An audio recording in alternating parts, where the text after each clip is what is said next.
पाहिजे, एकमेकाच्या विचाराची देवाणघेवाण चांगल्या पद्धतीने केला पाहिजे असा अपेक्षित समाज आमच्या महामानवाला होता. पण तसं न घडता त्याच्या विरुद्ध दिशेने चाललेला आहे.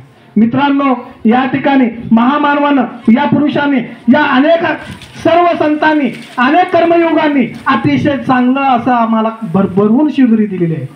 आम्हाला आता त्यांनी जे कार्य केलेलं आहे ते कार्य करायचं नाही, त्यांचे विचार आम्हाला आचरणामध्ये आणायचे आहेत. फक्त एवढंच आम्हाला त्यांनी अपेक्षित असं केलेलं होतं. मग त्यांनी अपेक्षा कोणती केलेली होती? त्यांनी या ठिकाणी सांगितलं, आजच्या तरुण बांधवाला अतिशय तडकाफडकी राग येतो, कारण आम्ही कुणाला ऐकायलाच तयार नाहीये. या सर्व महामानवाला अपेक्षित काय होतं की माझा समाज हा विकसित पाहिजे. कोणता? तो विचाराचा विकसित पाहिजे. कोणता? तो आदराचा विकसित पाहिजे. कोणता? तर ते नैतिकतेचा विकसित पाहिजे. असा अपेक्षित असलेला समाज आपल्याला या ठिकाणी घडवायचा आहे. आणि या वैचारिक जयंतीच्या माध्यमातून आपल्याला या ठिकाणी आपल्याला प्रण करायचा आहे, एक विचार करायचा आहे की आमचा समाज घडवण्यासाठी, माझंही समाजाला योगदान देण्यासाठी आम्हाला या ठिकाणी अतिशय तपशील या ठिकाणी आपल्याला नाही.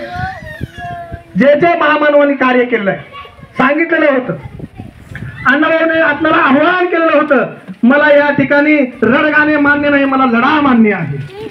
अण्णाभाऊ साठे यांनी सांगितलं होतं, मला रडगाणे मान्य नाही, मला लढा मान्य आहे.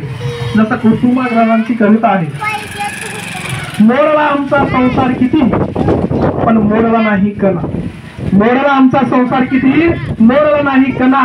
तुम्ही सोबत आहोत ना आता, तर फक्त पाठीवरती हात ठेवा आणि फक्त लढ म्हणा. कारण अण्णाभाऊ साठे यांनीही सांगितलेलं होतं.